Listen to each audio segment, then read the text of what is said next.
Nascido de berço evangélico, cresceu conhecendo a palavra de Deus através dos avós e de sua tia. Foi para o espiritismo aos 16 anos, passou pelo kardecismo, umbanda, quimbanda e candomblé. Chegou ao grau máximo dentro do candomblé, que é o de Babalorixá. Hoje é pastor da Igreja Apostólica Monte Sião, em Linhares, no Espírito Santo. Segundo ele, Jesus fez um grande milagre na vida dele e de sua família. Estamos recebendo em nosso programa Frente a Frente com Eli, o pastor Antônio de Pádua Oliveira Júnior. Tudo bem, pastor? Tudo bem, graças a Deus. Ô, glória! É um prazer estar com você nessa tarde, né? Eu congrego na Igreja Apostólica Monte Sião, Sim. onde os pastores são o pastor Antônio Stein e a pastora Maria Stein, e nós nos reunimos às quintas-feiras numa célula, né? E a sede da nossa igreja fica em Linhares, onde o pastor presidente é o pastor Jucimar Ramos, que também é presidente do Ministério Bálsamo de Gileade. Sim. Pastor, a sua história ela é muito extensa, né? Você começou num berço evangélico, depois foi para o espiritismo aos 16 anos. Mas vamos lá no início da sua vida. Você morava, quando você era criança, a sua infância, você passou com quem? Com seus pais, com a tia, igual eu vi aqui na abertura? Conta um pouquinho para nós. Veja bem, meu pai nasceu num berço evangélico, meu avô era vice-moderador da Igreja Batista em Conceição da Barra, onde ele construiu a igreja e pastoreou a igreja, né? Como vice-moderador durante muitos anos. Mas meu pai, a bem da verdade, ele nunca se converteu, mas cresceu no costume. E aí, quando eu nasci, era costume dos meus avós levar os netos ao templo para poder consagrar ao Senhor, apresentar ao Senhor. Então, todo esse princípio foi passado para mim, passado para minha irmã, né? E aos domingos nós íamos cultuar o Senhor com os meus avós e familiares, né? Que é uma família muito grande, eram 12 filhos, né? E nós somos os netos mais velhos. E aí íamos cultuar ao Senhor todos os domingos na Igreja Batista, em Novo México, onde o pastor é o pastor Neemias. E aí fui crescendo, conhecendo a palavra e sendo discipulado pelo meu avô, pela minha tia Marta, e conhecendo a palavra dia após dia. Mesmo meu pai e a minha mãe não sendo servos do Senhor, mas eles nos direcionavam para esse caminho. Isso era aqui em Vila Velha, no bairro Novo México. Nós morávamos ali na Ilha dos Bentos, e Ilha dos Bentos e Novo México é muito próxima, né? E todas as festividades que tinha na igreja, EBD, EBF, nós participávamos, né? Estávamos sempre lá. E como eu cresci, porque eu morava perto da casa dos meus avós, sempre tinha culto familiar, e meu avô sempre teve o costume de sempre estar pregando a palavra do Senhor, de sempre estar nos ensinando a palavra do Senhor. Eu tinha o prazer de me assentar com meu avô na mesa e ele me explicar a palavra do Senhor. Ele me ensinar os mandamentos do Senhor, né? Houve uma fase em que eu mudei para Parque das Gaivotas, e lá tinha uma igreja batista, e aí eu já fui tomando entendimento, eu devia estar com uns 14 para 15 anos, e eu tomei a decisão de me converter, né? Que até então eu ia para a igreja. Aos 14, 15 anos eu tomei a decisão e me converti. Mas, passado um tempo, eu acabei desviando. Sim, aí era qual igreja que o senhor frequentava quando você era criança? Igreja Batista, então. Aí eu já morava já no Parque das Gaivotas, congregava na Igreja Batista em Parque das Gaivotas, mas com 16 anos eu comecei a namorar uma jovem e essa jovem não vinha de um lar evangélico. A mãe dela tinha sido espírita, tinha abandonado o espiritismo, né? Então eles não tinham princípios evangélicos. E chegou num ponto de ter que fazer uma escolha. Eu até pensei assim, eu vou ganhá-la para Jesus. Mas, a bem da verdade, ela me fez fazer uma escolha, né? Ela pediu que eu fizesse a escolha. Ou eu, o nosso relacionamento, o que nós sentimos um pelo outro, ou a igreja, porque eu não vou para a igreja. E aí o que aconteceu, Eli? Eu abandonei os caminhos do Senhor para viver esse relacionamento. Nós ficamos juntos em torno de 2 anos. E todas as vezes que eu ia para poder namorar, né, que era um namoro familiar, né, então a gente tinha encontros durante a semana, 7h30 da noite, eu sentava para poder namorar e eu incorporava. Eu era tomado por um espírito de uma criança que se chamava João Vitor, e essa criança dizia que tinha sido um filho meu com essa jovem e que o nosso reencontro era um reencontro kármico. E aí isso foi acontecendo com muita frequência. Só que a mediunidade que eu tinha na época é o que eles chamam de mediunidade de berço e mediunidade inconsciente. Eu não lembrava do que acontecia, né?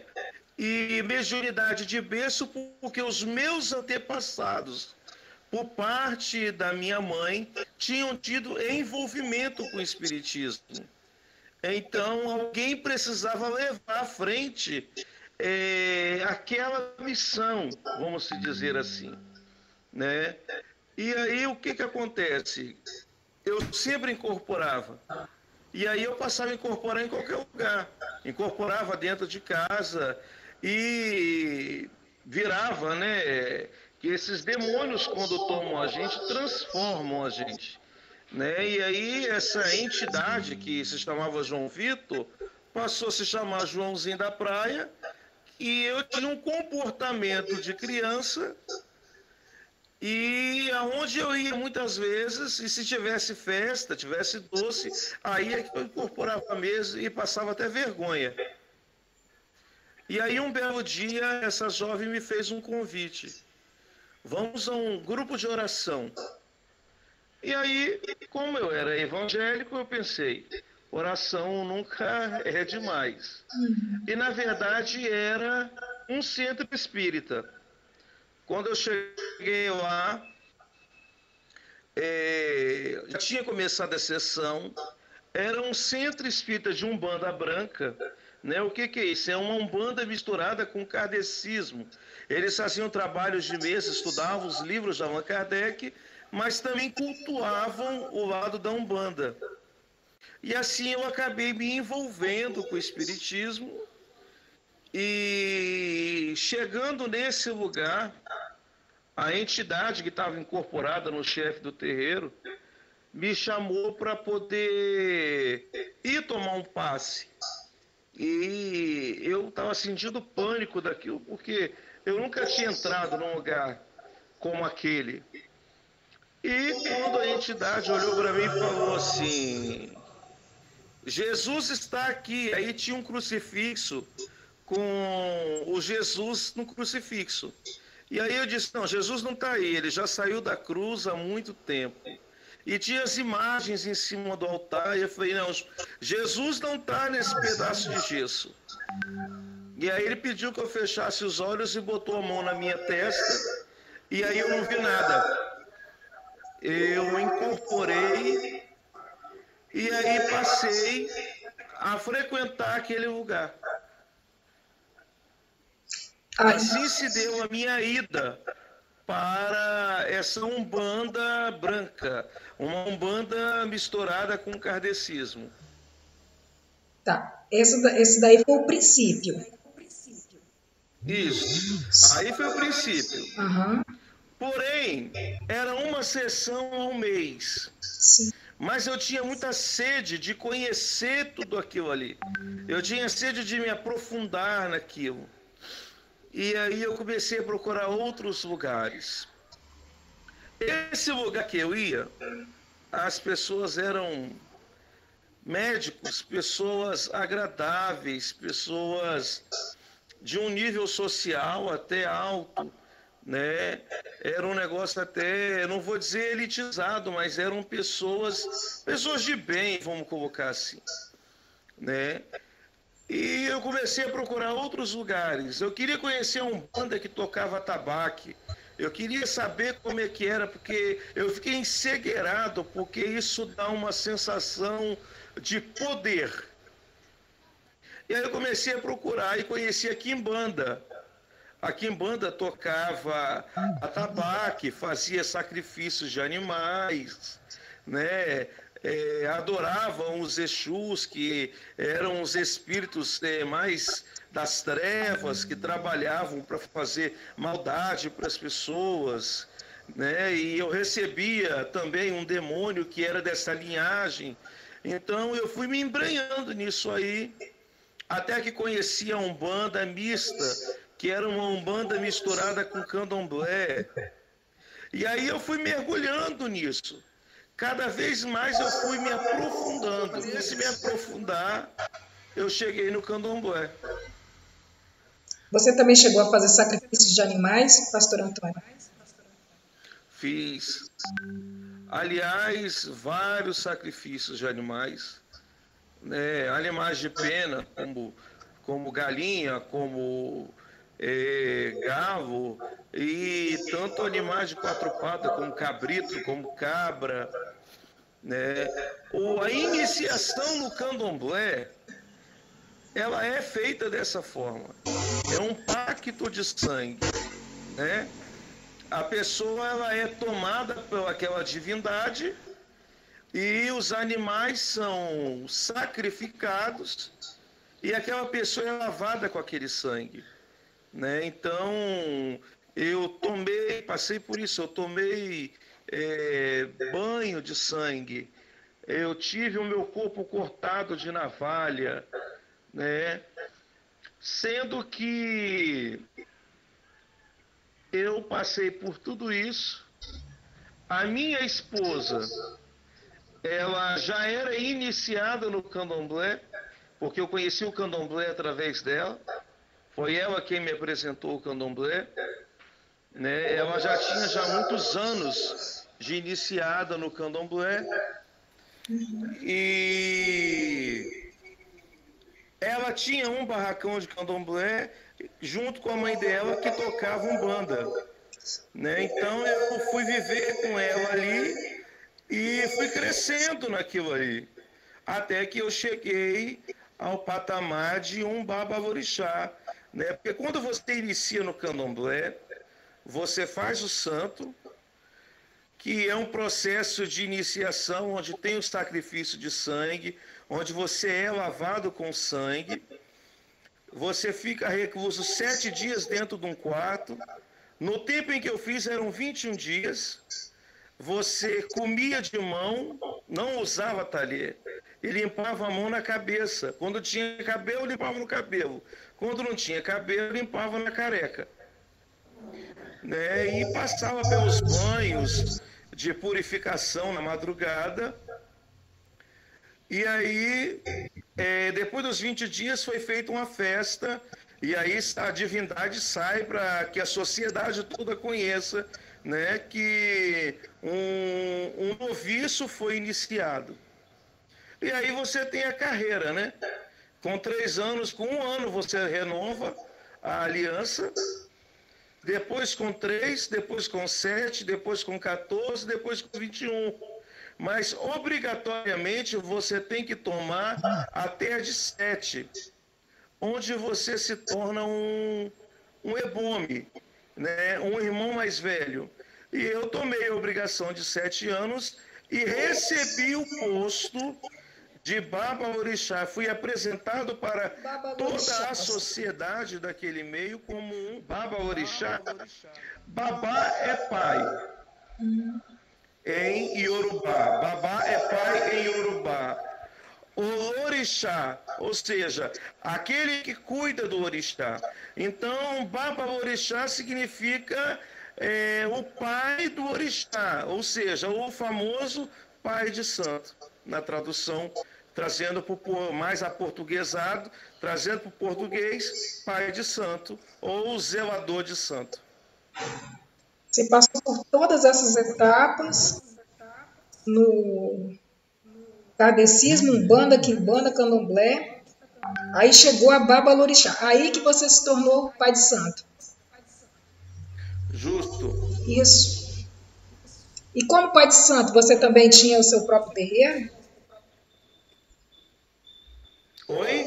Como pai de santo, o senhor tinha o próprio terreiro também? Tinha. Eu tinha um barracão no Aribiri, que era da minha sogra.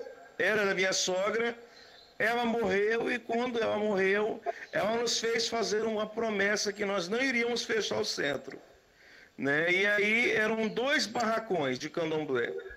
Era um onde acontecia umbanda, às quartas-feiras no Aribiri, e um outro em Guarapari, que foi preparado só para cuidar da parte do candomblé. Porque há uma diferença entre umbanda e candomblé. São 2 coisas completamente distintas e as pessoas acham que é a mesma coisa. Entende? E eu, o que eu fiz? Eu introduzi o candomblé aqui no Aribiri também, juntamente com minha esposa. Aliás, já aconteciam alguns rituais de candomblé ali desde a minha sogra. Né? Vários pais de santo de candomblé já tinham passado por ali. Né? Então, eu só dei continuidade juntamente com a minha esposa. Porém, eu era dado muito à prática da feitiçaria. Eu gostava muito de trabalhar com esse lado negro, com essa questão de fazer maldade. E eu era muito procurado para jogo de búzio, para consulta incorporado com as pessoas. E isso chegou a um ponto de que começou a minar o meu casamento. Porque a minha esposa, bem da verdade, a Rose diz que ela já não sabia quando é que ela dormia com o marido dela. Porque eu já vivia incorporado 24 horas por dia. Eu tirava o pé da cama e muitas vezes a entidade já me pegava ali, ó, no momento que eu estava despertando. Né? Eu já vivia tomado. Eu vivia dentro do cemitério de Santo Inês, fazendo obra de magia negra para as pessoas. Por quê? Eu fazia lá no barracão, no centro. A minha casa era em cima. Quando a minha esposa sabia que eu ia fazer trabalho de maldade para os outros, ela ficava rezando, pedindo a Deus que nada de mal acontecesse à pessoa que eu estava fazendo aquele trabalho.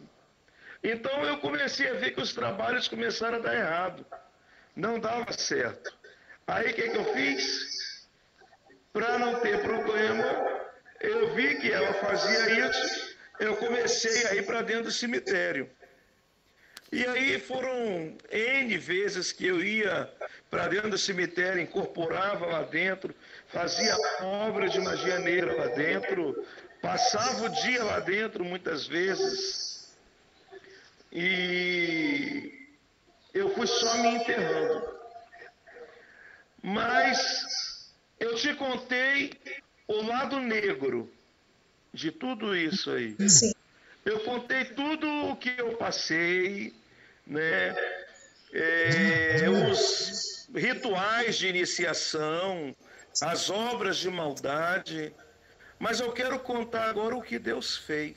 Sim, eu ia chegar, Eu ia chegar aí, que realmente eu gostaria de que você explicasse para os nossos seguidores do nosso canal como que o Senhor foi para os pés do Senhor depois desse passado no Espiritismo. Então, como eu te disse, eu fazia sacrifícios de animais. E tinha uma divindade que eu incorporava, eu ficava possesso, e ela dava consulta às pessoas toda segunda-feira à tarde. E aí uma pessoa foi lá, fez uma promessa para essa entidade e disse que se conseguisse o que ela queria, ela iria dar um cabrito, uma cabra, para essa entidade. E aí um belo dia eu não sabia, porque eu ficava sem noção, né? Eu ficava tomado. E aí essa mulher chegou com essa cabra. E o espaço lá que eu não tinha um lugar preparado para criar uma cabra. E aí o que eu fiz? Eu fiz uma grande festa, só que eu tinha um pai de santo. E aí o certo era esse pai de santo vir e matar essa cabra, para poder alimentar essa entidade. Só que essa entidade tinha um problema com ele. E aí eu fiquei num beco sem saída. Aí o que aconteceu?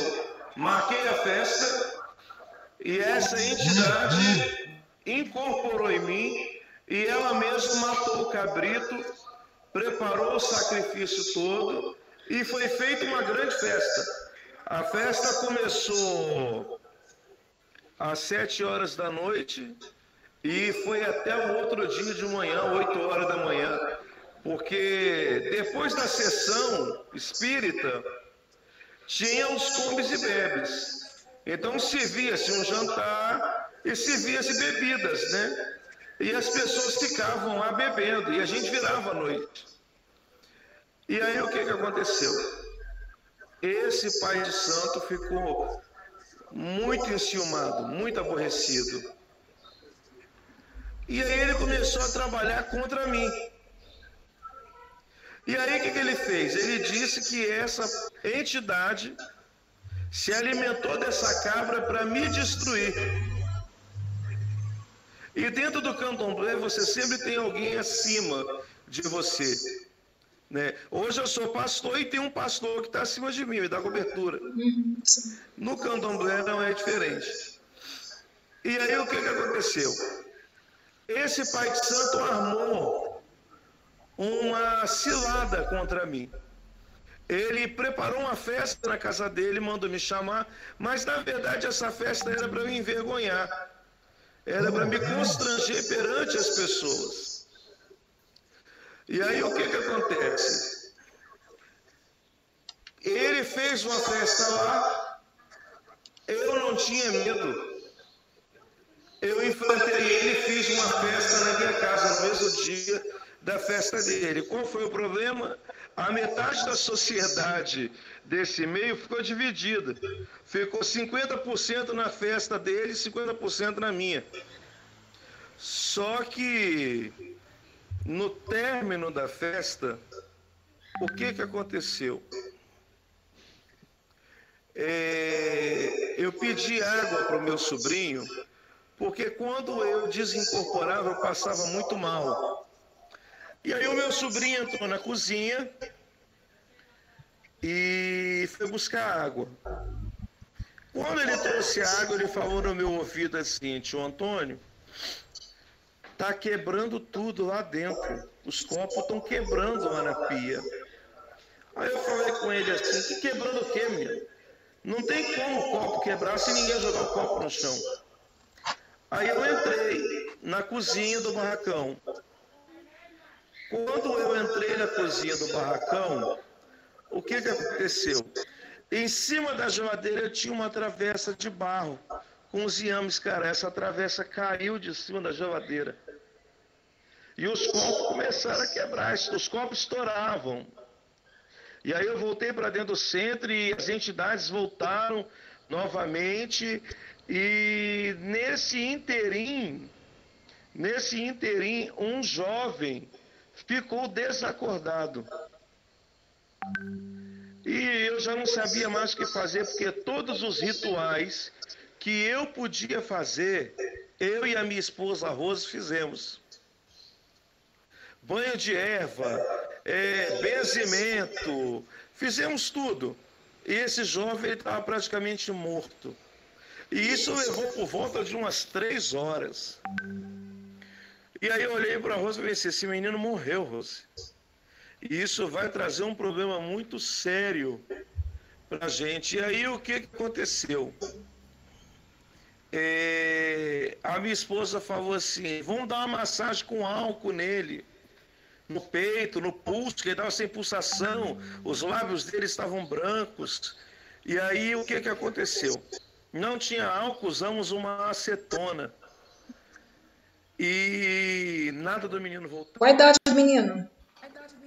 Oi? Qual a idade do menino? Ele tinha uns 16 para 18 anos. Ah, tá. 16 anos, a minha esposa está dizendo aqui. Ele era de menor. Sim. E eu respondia, né? Como sacerdote de matriz africana, e o centro era registrado, eu respondia por ele, pela vida dele. Qualquer ato que acontecesse ali dentro, eu era responsável. Tanto eu quanto a minha esposa. E aí a minha esposa falou bem assim, Antônio, vamos rezar um Pai Nosso. Naquele tempo a gente falava rezar, né? Quando nós terminamos a oração do Pai Nosso, aquele menino fez bem assim, ó. Acordou. O espírito dele voltou para o corpo. O que aconteceu com ele? Ele relatou tudo o que aconteceu ali durante o tempo em que ele estava desacordado. E durante todo esse tempo ele viu tudo o que aconteceu e ele tentava voltar para o corpo. E aí nós fomos dormir naquela noite, já eram as 3 horas da manhã. No outro dia, os fenômenos voltaram a acontecer. O guarda-roupa, ele abria a porta e jogava as roupas no chão. As taças e os copos que ficavam na cristaleira, na entrada da minha casa, em cima de um balcão, eles voavam na parede e estouravam. E isso foi durando o dia todo. Eu chamei 2 babalaô que vieram da Nigéria para ir lá. Não deram jeito. Me cobraram 12 mil reais. Disseram que era o espírito da minha sogra e o espírito da primeira esposa, do primeiro esposo da minha esposa que estavam fazendo aquilo. Fizemos sacrifício de sangue, fizemos rituais e nada de parar. E aí, quando foi por volta de umas 6 horas da tarde, eu pedi que eles subissem, né, os filhos de santo, para tomar café. Quando eu fui chamá-los, a costura da toalha estava pegando fogo. Eu apaguei. Só que durante o dia, a cortina do quarto da minha filha pegou fogo sozinha, o cesto de roupa do banheiro pegou fogo sozinho, a cama da minha cunhada pegou fogo sozinha. Então nós passamos o dia apagando fogo.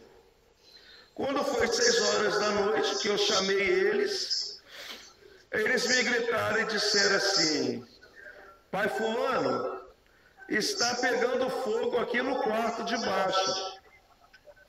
E onde era a casa da minha sogra, estava desocupada, eu passei a usar como anexo para o centro. E aí tinha um quarto que era o quarto de mudar de roupa. Ficava lençol, ficava esteira, ficava guarda-roupa. Começou um fogo nos grampos de uma maca de massagem. Eu fui na cozinha pegar água. Quando eu voltei, já tinha transformado em um incêndio. E incendiado o quarto todo. Esse incêndio destruiu aquela casa todinha. Todinha. Sem ninguém acender uma vela, sem ninguém fazer nada. Foi um fenômeno que aconteceu ali. Foi a ação de Deus aplicando justiça sobre a minha vida naquele lugar. E aí o que acontece? Destruiu tudo. E eu continuei insistindo em rituais. Houve um novo incêndio. Dessa vez queimou o quarto da minha filha todinho. E aí eu fiquei sem ter onde morar. Fui morar de favor na casa de uma filha de santo que morava na mesma rua que eu. E passada uma semana, nós estávamos na casa dela e a cama em que eu dormia, juntamente com a minha esposa, começou a pegar fogo. E aí eu estava lá na minha casa, porque uma parte da casa ficou sem queimar, mas ficou toda destruída, enfumaçada. Aí gritaram no portão assim: corre, tá pegando fogo na casa da Valéria. E aí quando nós chegamos lá, o colchão que eu dormia, a cama que eu dormia, estava pegando fogo. A minha esposa estava na cozinha, uma faca que estava no armário voou nas costas da minha esposa, mas não acertou. A faca caiu antes de acertar as costas dela. A máquina de lavar estava lavando, trabalhando com água e sabão. Começou a pegar fogo dentro da água, com sabão, nos tecidos que estavam dentro da máquina de lavar. E aí a dona da casa me perguntou assim: Antônio, eu vou chamar um pastor para vir aqui. Eu vou chamar os crentes para vir aqui, porque, ninguém dá jeito, você já não está dando jeito mais. E todo o conhecimento que eu tinha usado. Eu liguei para esse pessoal da Nigéria, e aí uma pessoa falou comigo assim: lava a casa toda com sal grosso. Sal grosso é algo que nem a Umbanda usa mais, porque não resolve nada. Então naquele momento eu me senti assim traído.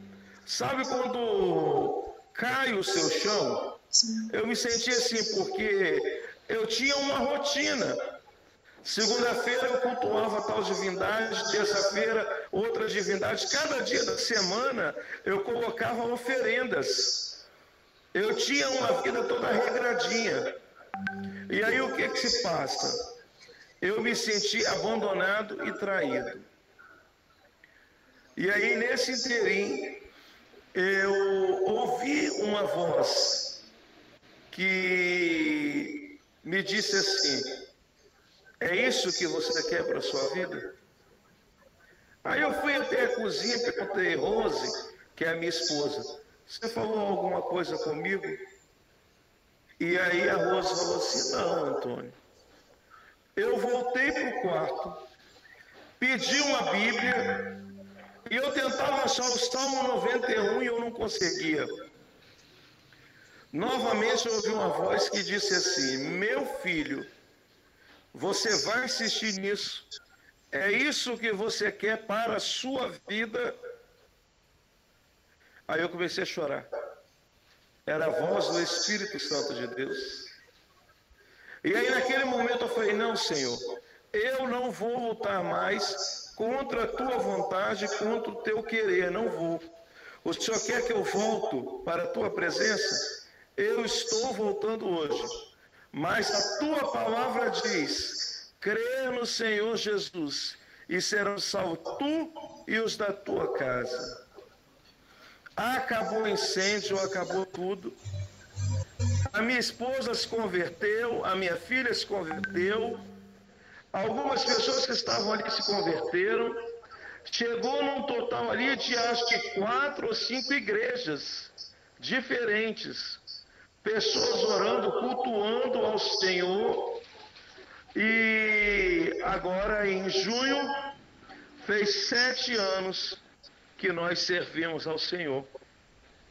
E é uma passagem que eu amo muito, que se encontra lá no Evangelho de Marcos, capítulo 5, que vai falar a história sobre o homem endemoniado de Gadara, ou seja, o endemoniado gadareno.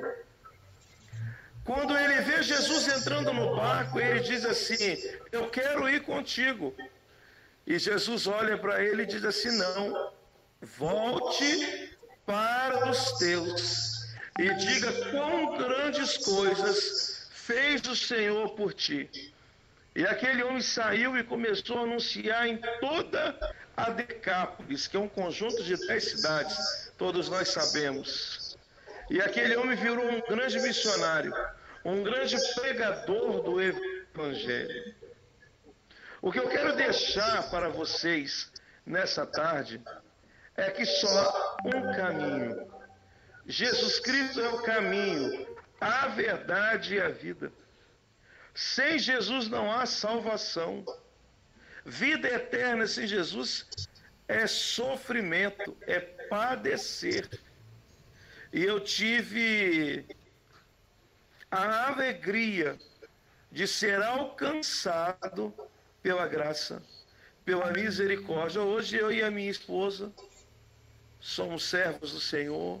Eu sou pastor, ela é considerada pastora porque pastoreia junto comigo, está lado a lado no meu ministério, é coluna do meu ministério, é minha intercessora. Minha filha serve ao Senhor. A moça em que eu fiquei hospedado na casa dela se converteu, hoje é uma diaconisa. Então, várias pessoas se converteram através do que Deus fez naquele lugar. E hoje nós somos respeitados, porque em 7 anos as pessoas têm visto o que Deus tem feito nas nossas vidas. Hoje a vida... Então, as coisas velhas se passaram, tudo se fez novo. Hoje eu sou lavado e remido, pelo sangue do Cordeiro. Hoje eu tenho uma aliança feita no Calvário, na cruz do Calvário. Então, vida é só com Jesus. A sua vida hoje mudou completamente, né? Mudou. Eu quero agora contar um detalhe para você, que a minha avó, ela morreu de câncer. E perto dela morrer, eu fui fazer uma visita. Eu era apaixonado pela minha avó. E a minha avó perguntou para mim assim: meu filho, você está metido com o espiritismo? Aí eu falei assim: não, vó, eu sou kardecista. Porque a maioria dos espíritas não são autênticos. Eles têm vergonha de dizer que são umbandistas, são candomblecistas. Eles dizem que são espíritas, são kardecistas. Na verdade, não são. E aí a minha avó olhou para mim e falou assim: olha, meu filho, espiritismo, umbanda, essas coisas, que umbanda eu conheci quando criança, na Bahia. Mas eu vou te falar uma coisa, porque Conceição da Barra pertencia um tempo à Bahia. E aonde a minha avó nasceu era divisa, né, entre Espírito Santo e Bahia. Eu não vou estar aqui para ver, meu filho, mas você vai se deparar com uma situação onde só Jesus faz a diferença. Quando eu me encontrava naquela situação, sem saber o que fazer, eu lembrei das palavras da minha avó. E eu falei: hoje se cumpriu aquilo que a minha avó declarou. Eu me deparei com uma situação onde só Jesus faz a diferença. Então muitas pessoas se encontram num beco sem saída, acham que não tem esperança mais para elas, que não há solução. Assim, crer no Senhor Jesus e serão salvos os da sua casa juntamente com Ele. Amém? Amém, pastor. É um excelente testemunho. Que Deus abençoe a sua vida, que Deus abençoe a sua família. Amém. E de coração, que as bênçãos Amém. do Senhor estejam sobre a sua caminhada. Amém. Eu agradeço de coração a sua presença aqui no nosso programa, pelo seu testemunho. Tantas pessoas vão estar assistindo esse programa e muitos podem até se converter. Eu creio. Quando eu vejo pessoas que estão nessa vida, enterradas nessa vida, e eu ouço outras dizerem assim, não há solução para aquele caso. Eu olho e digo assim, há solução sim. Houve solução para mim. Você sabe o que é alguém desenganado? Alguém que era olhado pelas pessoas. As pessoas da minha rua não falavam comigo, elas tinham medo de mim. Hoje elas me respeitam. Sabe, alguém que não era ninguém, um Zé Ninguém, e hoje é alguém, é o que Jesus fez na minha vida. Hoje eu sou respeitado. Hoje eu sou querido pelas pessoas. Então há esperança sim. Jesus é a esperança. Eu quero orar nesse momento, para a gente encerrar esse momento tão maravilhoso. Amém. Vamos orar ao Senhor? Vamos. Amém. Yahvé é Deus de Abraão, Deus de Isaac, Deus de Israel. Nessa tarde rendemos graça, louvor e ao Senhor, porque o teu nome foi glorificado, porque o teu nome foi exaltado. Foram mencionados aqui, ó Pai, partes da minha história, do meu testemunho, daquilo que eu vivia, Pai. Mas o que é importante é o que o Senhor fez em minha vida, na vida da minha esposa, na vida da minha filha, na vida da minha família, Pai. E o que o Senhor pode fazer na vida daqueles, ó Deus, que já perderam a esperança, que já perderam a alegria de viver. Ó Pai, cremos no Teu poder e na ação do Teu Espírito. E eu oro pedindo ao Senhor que todo o poder das trevas seja repreendido agora em nome de Jesus. E o Teu nome cresça. Importa que o Senhor cresça e nós venhamos a diminuir, ó Pai.